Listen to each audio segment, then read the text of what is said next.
सिंधी ॿोली जे बाख़्तियार इदारे जी हमेशह खां वठी इहा कोशिश रही आहे त जिते ही इदारो ॿोली जी तरक़ी वाधारे ऐं उन जी सिख्या ते कमु करे रहियो आहे उते ॿोली जा क़दीम लफ़्ज़ महफ़ूज़ करण लाइ पिणु कोशिशूं वठी रहिया आहियूं ऐं उन ई कोशिश जो ही अॼोको सिलसिलो आहे जंहिंमें असां सां गॾु ॿोली जा वींझार मौजूदु आहिनि जेके पुराणनि लफ़्ज़नि खे नए तरतीब सां पेश कनि था पंहिंजी शाइरी में पंहिंजी गुफ़्तगू में ऐं अॼु असां सां जेके गुफ़्तगू में शरीक आहिनि ऐं मुख़्तसिर उन्हनि जो तारुफ़ तव्हां सां कराईंदो हलां। सभिनी खां पहिरियां मुंहिंजे साॼे पासे खां आहे साईं प्रोफेसर डॉक्टर मजीदुद्दीन सोलंगी साहब। सोलंगी साहब 31 साल ज़रई यूनिवर्सिटी में पढ़ायो आहे ऐं तमामु घणो उन्हनि जो तजुर्बो आहे, केतिरा ई शागिर्द पैदा कया ऐं तमामु घणी उन्हनि तहक़ीक़ कई आहे। संदन ख़ासि दिलचस्पी सिंधी ॿोली ऐं पुराणी असांजी सकाफ़ती जेका तस्वीर आहे सिंध जी उन सां संदन तमामु घणो लॻाव आहे ऐं अॼु असां उन्हनि सां गुफ़्तगू कंदासीं। उन्हनि सां गॾु आहिनि सुघड़ आहिनि वींझार आहिनि, ॾाढो सुठो शेर चवनि था, बल्कि असांजी जी न्याणी बि जेका सो उहा सुघड़ आहे। इहा असांजी ख़ुशनसीबी आहे जो असांजा ॿारड़ा बि सुघड़ाइप जे हिन फन सां न रुॻो वास्तो रखनि था बल्कि पंहिंजो कमाल उन्हनि ज़ाहिर कयो आहे। साईं ख़ादिम हुसैन मंगलू साहब, असां उन्हनि गॾु आहे साईं याकूब जागीरानी साहब जेको पिणु बहितरीन ख़ूबसूरत सुघड़ आहे, संदन किताब बि शाया थियल आहे। लतीफ़ साईं चयो त जहिड़ा गुल गुलाब जा तहिड़ा मथनि वेस, चोटा तेल चंबेलिया हा हा हू हमेश, पसियो सूंह सैयद चए नीह अचनि नेश, लालण जे लबेस आतण अखर न उॼे। गुलाबनि जे गुलनि जहिड़ा वेस जंहिंमें चोटा तेल चंबेलिया भरियल आहिनि ऐं अहिड़ी सूंह ॾिसण खां पोइ उन सूंह जे बारे में गुफ़्तगू ॼण त करे ई नथी सघिजे। आतण अखर न उॼे, हिकु अखर बि नथो ॻाल्हाए सघिजे त इहा सूंह लफ़्ज़नि में कीअं बयानु कजे। पीर हुसामुद्दीन राशिदी पंहिंजे हिकिड़े मज़मून में सिंध जी सूंह बाबति लिखंदे आख़िरी जुमिलो इहो लिखियो आहे त इहा बहारी का अखरनि मंझि आणे सघिबी, त यानी उहो सिर्फ़ु महसूस ई करे सघिजे थो सूंह जो परतो, उहो सूंह जो मीनार ऐं महराज सिर्फ़ु महसूस करे सघिजे थो, बयानु नथो करे सघिजे। पर असां कोशिशि कंदासीं त साईं वारनि खां कुझु ॿुधूं। साईं प्रोफेसर डॉक्टर मजीदुद्दीन सोलंगी साहब, असांजो हिकिड़ो दौर हुयो जॾहिं असां जेका ॿोली में समूरो सकाफ़ती जेको विरसो हुयो उहो महफ़ूज़ हूंदो हुयो। खूह हूंदा हुया, नार हूंदा हुया ऐं उहे फसल हूंदा हुया, फसलुनि ते झार हकिलबी हुई, खांबाणियूं हूंदियूं हुयूं ऐं उहे पाणी वहिबो हुओ, उहे कड़िया हूंदा हुआ, अॾूं हूंदियूं हुयूं, वावांदा खोलबा हुआ। त इहो समूरो हिकिड़ो ईअं सम्झो त ख़ूबसूरत सिंध जो चहिरो हुयो जेको हाणे शायदि न आहे रहियो। हाणे थ्रेशर अची विया, ट्रैक्टर अची विया, उहे नार बि विया हलिया। लतीफ़ साईं जॾहिं चयो न त जीअं से खूह नार वहन वारीअ गाॾवां, हीअणो पिरियां धार निबेरियांसि न निबरे। हाणे उहे नार बि कोन्हनि, उहे तरे भगल किंगरी ठला फेरा ॾे न आणे न ने सलाड़ी वते साथसी, हाणे उहे किंगरियूं बि कोन्हनि के। तव्हां हिन समूरे दौर खे पंहिंजे अखियुनि सां ॾिठो, कीअं था महसूस कयो अॼु? साईं तव्हांजी वॾी महिरबानी, तव्हां असांखे जेको आहे सो हिते ॻाल्हाइण जो मौक़ो ॾिनो आहे। इहे सभु जेके आहिनि असांजे नार, इहे किंगरियूं, इहे जेके आहिनि से जेके बि ॻाल्हियूं आहिनि इहे सभु असां ॾिसी चुका आहियूं पंहिंजे नंढपण में। ऐं जेके अॼुकल्ह जेके नज़र नथा अचनि शयूं उहे नज़र नथियूं अचनि, पर असांजी ज़िंदगीअ में इहे गुज़री चुका आहिनि। असां पंहिंजी जेको आहे सो इहे शयुनि से जेको आहे सो महफ़ूज़ करे न सघिया आहियूं अॼुकल्ह जे दौर में। अॼुकल्ह नवां दौर अची विया आहिनि, जीअं तव्हां चयो था जेको आहे थ्रेशर अची विया आहिनि, हर शइ जेको आहे सो उन में अची वई आहे। ऐं अॻे जेको आहे सो इहे फर्टिलाइज़र्स वग़ैरह त असां हूंदा ई कोन हुआ जो उहे ॾिजनि। अॻे इहो वठाण जो बण हूंदो, बिल्कुलु इहे हूंदो आहे, इहे ॾिबा। ऐं ज़मीन खे साही पटराए बि हिकिड़ो फसल छॾे ॾिबो हो। जी जी, त ज़मीन साही पटे अल्टरनेट मतिलबु अल्टरनेट जे हिसाब सां। या ॿियो जेको हुनमें थोरो भरा कुंवारी वग़ैरह लाइ बि हा साॻे वठण मिलाए उन्हनि खे मिलाए ऐं ॿियो असांजो जेको असांजो ॻोठ आहे जेको असांजे हिते घर आहिनि उते तव्हां ॾिसो त हर घर हर ओताक हर हंध में खजी वाह वाह वण जाम हुआ खजी अंब असां मां पाण खजी पोखी आहे वाह मूंखे पंहिंजो ज़िंदगी जो तजुर्बो आहे मुंहिंजा वाल साहब मुंहिंजा ॿार सभु असां कमु बि हाणे कंदा हुआसीं ज़मीन में सब्जियूं पोखींदा हुआसीं हर शइ जेको असां इहे घर में असां तक़रीबन सॼो पाण कंदा हुआसीं हिकिड़ो तालो मज़दूर हूंदो हुओ असां सां गॾु उहो वफ़ादार उहो सुबुह जो ईंदो हुयो झूनो ॾाढो पोइ उहो कमकार करे उहो वरी हलियो वेंदो उन महिल हुनजी पघार हूंदी 30 रुपया पर मन वाह 30 रुपयो दिहाड़ी हा साईं उन महिल त बि उहो ख़ुशि हूंदो वीचारो ॾाढो उन ज़माना ॿिया ऐं असांखे हिकिड़ो टको ख़र्ची मिलंदी हुन ज़माने में वाह उन टके में असांखे त अलाए केतिरा शयूं असांखे मिलंदियूं पैसे में 2-3 शयूं मिली वेंदियूं टके में बि एतिरा भुॻड़ा मिलंदा आहे जो झोल भरजी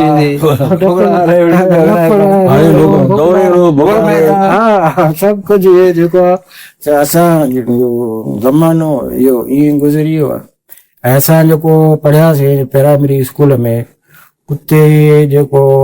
को पटे वालो कोन हूंदो को कोन हूंदो पोइ असांजा उस्ताद असां ते वारो रखंदा हुआ 2-3 बुहारी जो वारो पाणी जो वारो हा बुहारी पाणी त हुयो ई कोन ॿार हूंदो हो स्कूल में न हूंदो ॿार नलको लॻंदो हुते वञी असां हथ ते भरे ईंदा हुआसीं साईं उहो हुयो ई कोन असां बिल्कुलु लॻल हूंदो ॿाहिरि उते साईं मोकल वठी हर कोई शागिर्द वेंदो वञी पीअंदो पाणी पी ईंदा हुआसीं ॿियो दुकान हूंदो उन खां टाइम पुछंदा हुआसीं ॿियो जेको हूंदो टाइम जी इहो ख़बर न पवंदी पोइ साईं असांजो जेको उस्ताद हुयो उन महिल प्राइमरी स्कूल जो उस्ताद सिर्फ़ु हिकिड़ो हूंदो हा सॼे 5 दर्जा अकेलो पढ़ाईंदो ऐं पोइ साईं पाछो ठारायो बिल्कुलु हिन ते बाबा रिसेस थींदी हिन ते मोकल थींदी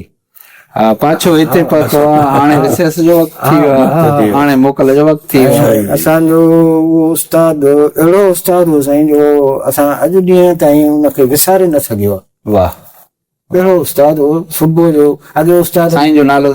साईं अब्दुल करीम माशाल्लाह साईं अब्दुल करीम जेको आहे सो राहुजन मां वीचारो पंधु ईंदो सुबुह जो ऐं मंझंदि ताईं पढ़ाईंदो शाम जो असांखे क़ुरान शरीफ़ जी पढ़ाईंदो सिजल ते वेंदो पंहिंजे घर वापसि वेंदो राहुजा साईं असांजे जेको आहे न पहाके पियल थो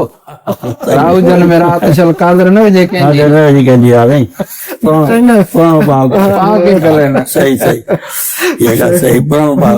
इहो आहे बहरहाल अहिड़ा उस्ताद अॼु कोन्हनि साईं अॼु कोन्हनि उहो उस्ताद सॼो महिनत कंदो साईं सुबुह घरो निकिरंदो वरी सिजल ते घर वेंदो सही उन्हनि जो महिनतूं हिकिड़े ॾींहुं साईं असांखे हुन साईं ॿुधायो त ॿेट छा आहे ॿेट असांजे माण्हू पोइ हीअं लिको कढी बाबा हेॾे हीअं पोड़ी हुजे त हे जेको विच में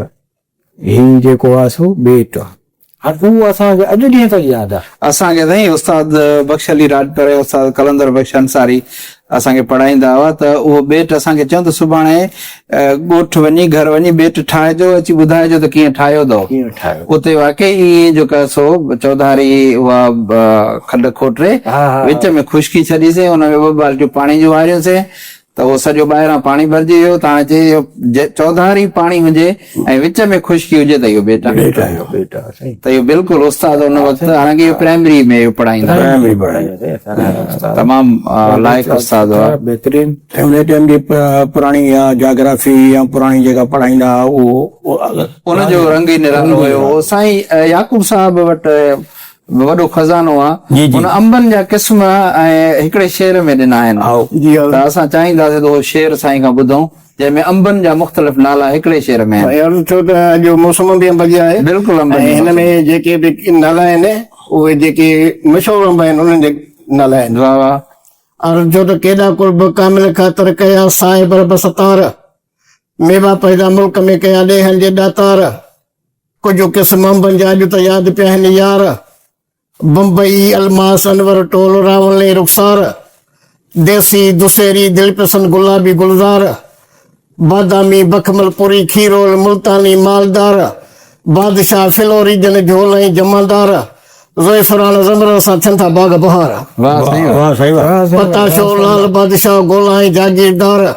फजरी गुलाब फसली थी नायाब निर्वार तैमूरिया ज़ुल्फी शेरशाह सिंध जा हलन वॾा पिया वापार कलाकंद हर्षाद जी हले हरण थी हकार हमाम बंगाली खां शाहजहां वॾा पिया वहिंवार 400 उल्फा संसो लंगड़ो लाल लियार सिंधुड़ी तोतापुरी बेगन पली सां थियनि था बाग बहार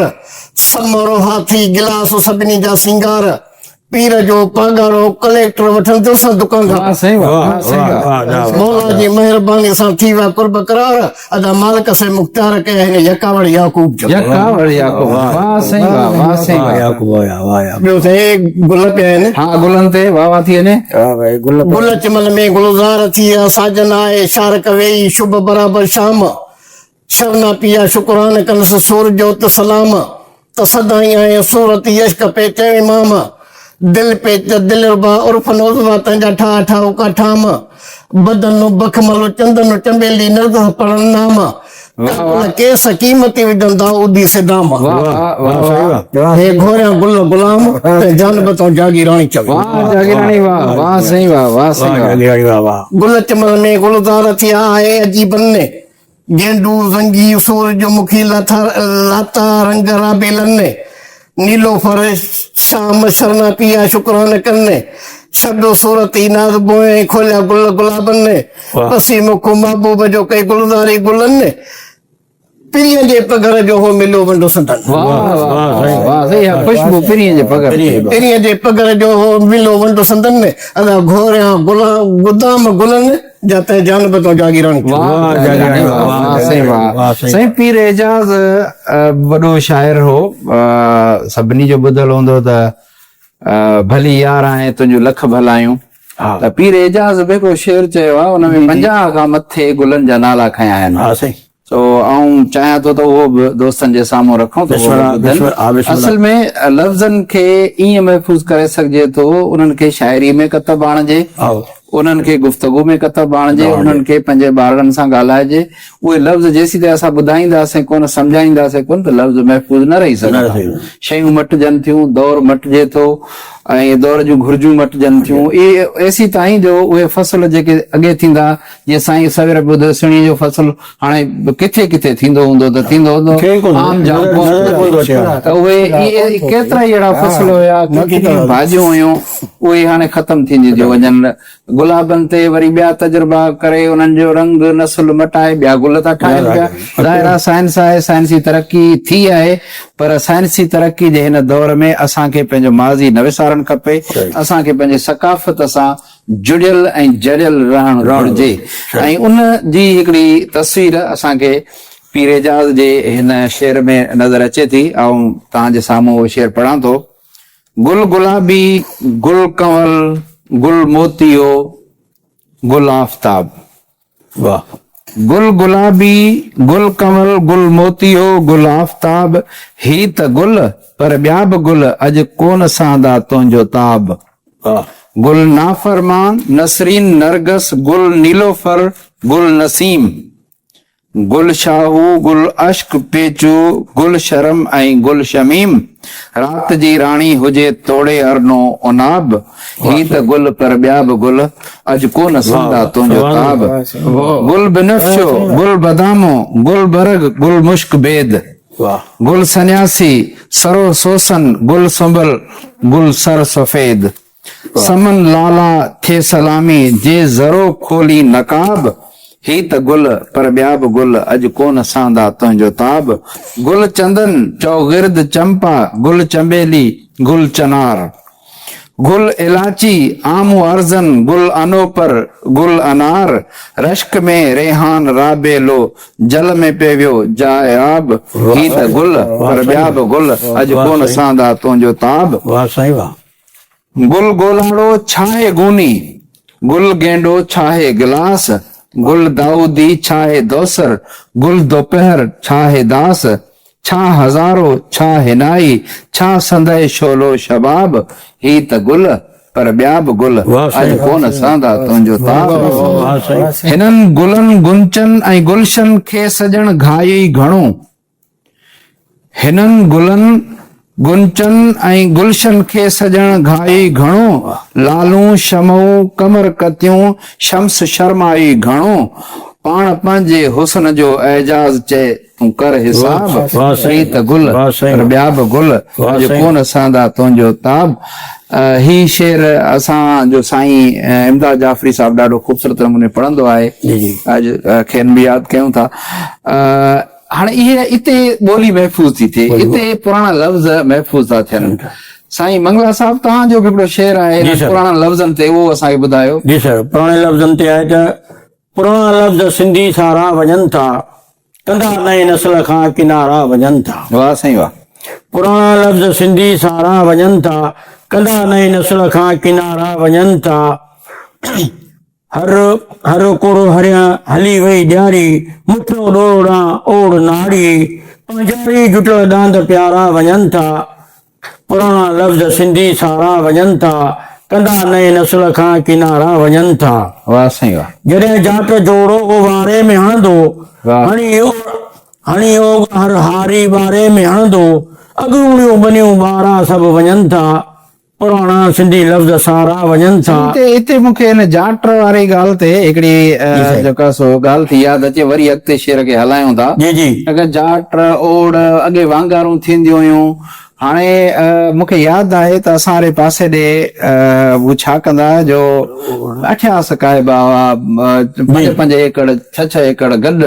उहे पोइ 8-8 ॾह जोड़ा रांदनि जा ईंदा उहे काइबा हाणे उन में साईं छा कंदा मजीदुद्दीन साहब त उन जेका बनीअ जे हर काए जे थी पई 8-10 जोड़ा अची विया आहिनि उन में विच में किथे वञी टिबो पूरे ईंदा हुआ हाणे उहो हर पियो थो हले जंहिंजे हर सां उहो टिबो निकिरी आयो ॿाहिरि उहो खटे ईंदो इनाम मिलंदो हुनखे बाक़ाइदे ऐं पोइ उहे पहिरियां ज़ाहिरा जाट हणबिया 8-10 ओड़ुनि खां अॻियां करे पोइ वरी इहे सॼो ओड़ूं हणबियूं वरी अॻी जाट लॻंदी वरी ओड़ूं हलंदियूं त इहो जेको हलंदो हलंदो पोइ आख़िर में हिकिड़ो जबरदस्त परे परे खां माण्हू ॾिसण ईंदा बीहंदा बाक़ाइदे मुक़ाबला थींदा हुया रांदनि खे हार पाइबा रांदनि खे हार पाईंदा साईं रांदनि जा जेको सिंग उन्हनि खे मेहंदियूं उन्हनि खे बाक़ाइदे गुलनि सां सिंगारबो ऐं हे असांजो जेको ढगो असांजी जेका सकाफ़ती सुञाणा मुंहं जे दड़े मां ढगे जो मिलण इहो सॼो हिकिड़ो ज़बरदस्त कल्चर आहे हक़ीक़त में असांजो जेको ज़रई समाज आहे उनखे बचाइण में ढगे जो तमामु वॾो किरदारु बेलगाॾी बेलगाॾी ज़ाहिर आहे फीथे जी इजाद सॼी जेको आहे हुन ते बीठल आहे फीथे जी इजाद थी त साइंसी तरक़ी ईअं सम्झो साइंसी तरक़ी जे पीढ़ जो पत्थर फीथे जी इजाद आहे उहो फीथे जी इजाद मोहन जे दड़े जे माण्हुनि खे बिल्कुलु बिल्कुलु सिंध जी माना हिकिड़ी बिल्कुलु इहो ज़रई समाज ज़रई कल्चर इहो सॼो हा साईं शेर अॻिते हले इहो मोड़ खां वरी हले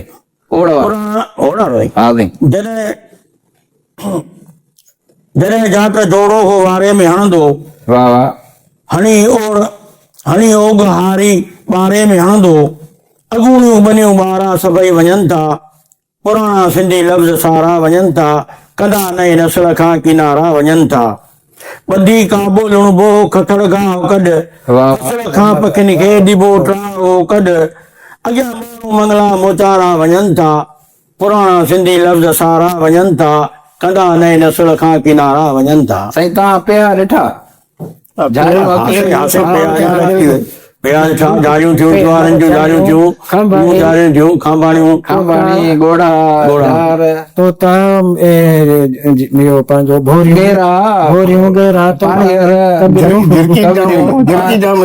झिरकी नंढड़ी हाणे इहो समूरो असांजो हिकिड़ो सकाफ़ती विरसो आहे ऐं इन सकाफ़ती विरसे में यकीनन असांजी ॿोली तमामु वॾो अहम किरदारु अदा कयो आहे ऐं ॿोली उहो वाहिद ज़रियो आहे जेको सदियुनि खां वठी इन सकाफ़त खे ॻंढे जोड़े खणी असांजे हिन नस्ल ताईं पहुचायो आहे ऐं इहा ई ॿोली हूंदी जेका वरी इन विरसे खे अॻिते पहुचाईंदी। लतीफ़ साईं जे हिन बैत सां गॾु ऐं पंहिंजी अॼोकी गुफ़्तगू ख़तम थो कयां त जंहिं तड़ धूड़ियूं धून वाह चोटा चंदन चिक करियो। सुभाणे अल्लाह। जंहिं तड़ धूड़ियूं धून चोटा चंदन चिक करियो अचन भंवर भंभोलिया पाणी तंहिं पून रावल रत रून को वेह लॻो वासी सदाई।